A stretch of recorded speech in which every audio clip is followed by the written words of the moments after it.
তোর নামটা কি বলতো? তুমি আমার নাম জানো না? আমি জানি, তুই নিজের মুখে তোর নামটা বল। সোহেল খান। তোর আব্বার নাম? হামজাদ খান। তোর দাদার নাম? সোরাব খান। তোর দাদার বাবার নাম? জানি না। কেন? তার মানে কি? তুই, তোর বাবা আর তোর দাদা, এই হলো 3 পুরুষ। এর বাইরে আর তুই কাউকে চিনিস না। তুই বিয়ে করার পর তোর ছেলে, তার ছেলে, মানে তোর নাতি পর্যন্ত তোর নামটা জানবে। তোর নাতির ছেলে কিন্তু তোর নাম জানবে না। তোর দাদার বাবার প্রতি যেমন তোর কোনো ফিলিংস নেই, ঠিক তেমনি তোর নাতির ছেলেরও তোর প্রতি কোনো ফিলিংস থাকবে না। তুমি কি বলতে চাইছো ঠিক করে বল, আমি কিছুই বুঝতে পারছি না। তার মানে আসল সত্যটা হচ্ছে 3 পুরুষ, ধরলাম আরেক পুরুষ। 4 পুরুষের পর সবাই ভূত। তারা কেউ তোকে চিনবে না, তুইও তাদের কাউকে চিনবি না।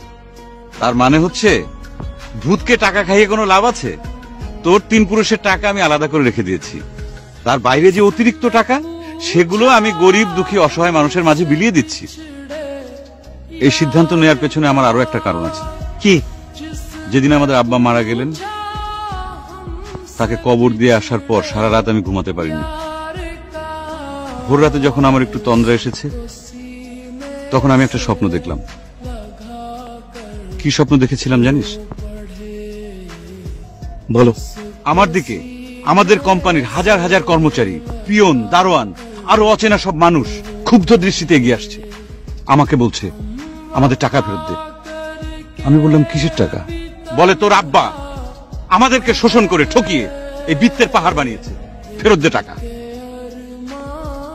এই স্বপ্ন দেখার পর আমি সিদ্ধান্ত নিই, আমাদের বাবার যত টাকা আছে, অবৈধ ইনকামের টাকা, সব আমি গরিব অসহায় মানুষের মাঝে বিলিয়ে দেব। তোর 3 পুরুষ আর আমার 3 পুরুষের জন্য যে টাকাটা আমি রেখে দিয়েছি, আমারটা লাগবে না। আমার ভাগেরটা আমি তোকে দিয়ে দিলাম। এই যে গাড়িটা দেখছিস, এটা বাবার কিনা শেষ স্মৃতি। এই গাড়িতে উঠলে পরে আমি মনে হয় যে বাবার স্পর্শ পাচ্ছি।